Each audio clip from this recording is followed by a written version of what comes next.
Support WrestleTalk! Order a t-shirt. 2017 has been a funny old year for WWE. There have been a lot of ups, but there's also been some downs. Sister Abigail, This Is Your Life, the Survivor Series main event, etc. But there have been a few more things in WWE in 2017 that amount to more than just a bad story or a bad main event finish. There have been some things, 10 things by this list's count, that WWE have simply made mistakes with. They may not be earth-shattering mistakes and they're not in any sort of order of importance, but mistakes they still are.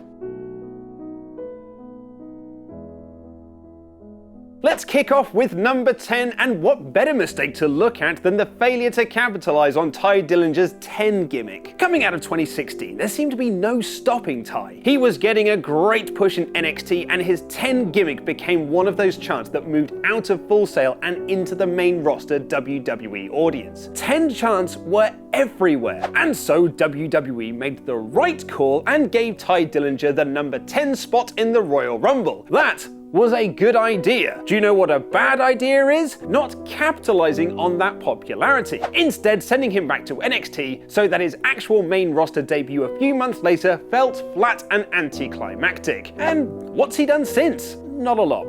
I'm not saying Tye should be a main eventer, although Jinder Mahal spent most of 2017 as one, so anything is possible, but he certainly could have been a popular upper mid-card act. It's the same mistake WWE made when refusing to push Zack Ryder when his YouTube channel was more popular than Raw.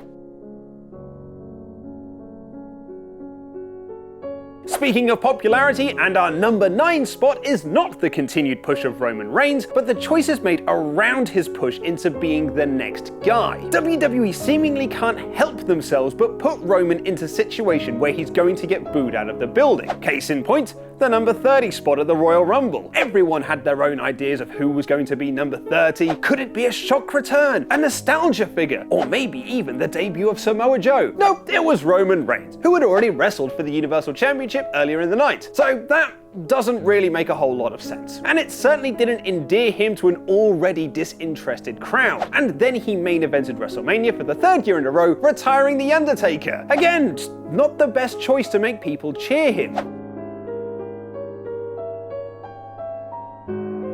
What was a good choice by WWE was the 2-night tournament to crown an inaugural United Kingdom champion. Shows that made instant stars out of Tyler Bate and Pete Dunne. The two had an epic finale, which was only made better when they collided again a few months later at NXT TakeOver Chicago. Many have said it was their favorite match of the year, myself included. And this could have been a perfect chance for WWE to make the UK Championship mean something, taking their core group of guys and building a division around them, say on SmackDown Live, rather than just cementing it as an NXT secondary title. Pete Dunne in particular could have been a big star, but WWE for whatever reason just decided to make them a small part of an already small developmental brand.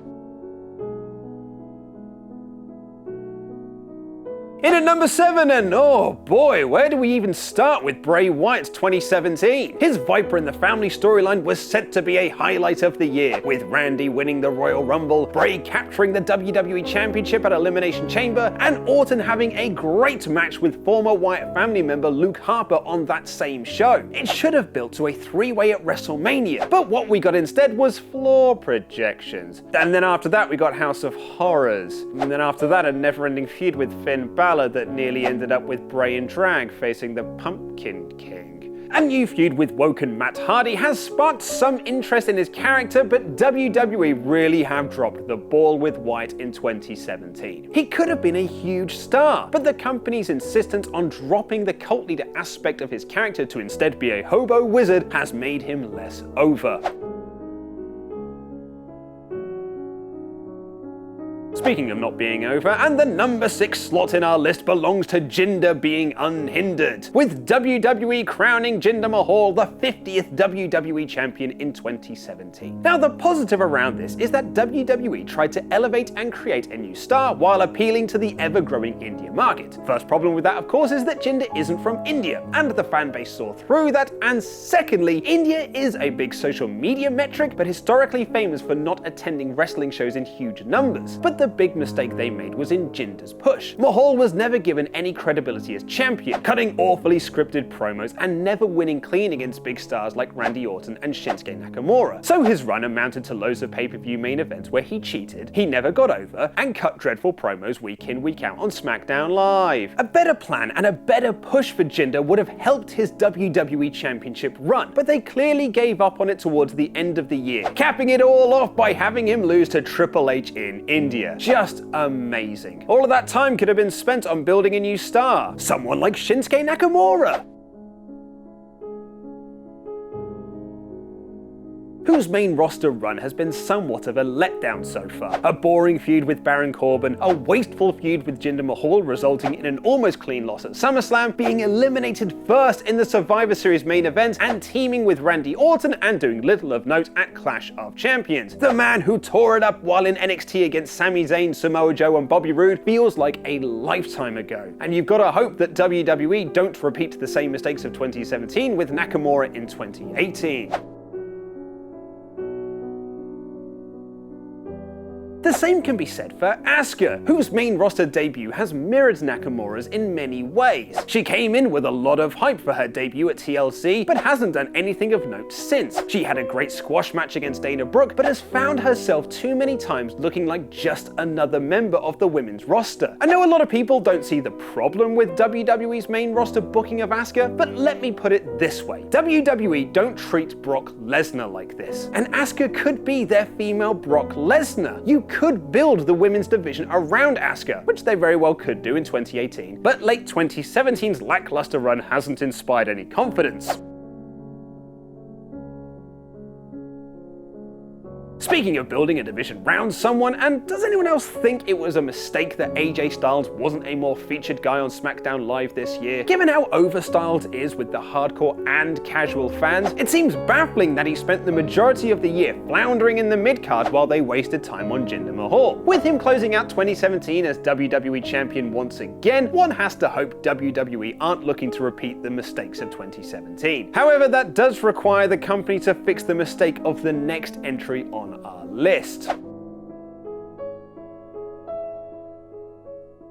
Let me say this, I for one am done with authority figures being the focal points of Raw and SmackDown Live. Shane McMahon has become almost unbearable in 2017, and he's been the focal point for the majority of the year. His match against AJ Styles at WrestleMania, the guest referee spot at SummerSlam, the Hell in a Cell match, the main event of Survivor Series, and then another guest referee spot at Clash of Champions. It's too much. Similar for Kurt Angle, who opens virtually every episode of Raw just to recap a video package we just watched, and don't get me started on Stephanie McMahon or Triple H inserting himself into the Survivor Series main event and winning the bloody thing. Less focus on them might make the wrestlers seem like bigger stars, which is good for everyone involved. We don't need to see Stephanie running down the roster without comeuppance, or act like the matron saint of the women's division. We don't need Triple H trying his best to be the new Vince McMahon, and we don't need to see Shane feuding with the brand's top stars, which is only furthering the final point of our list.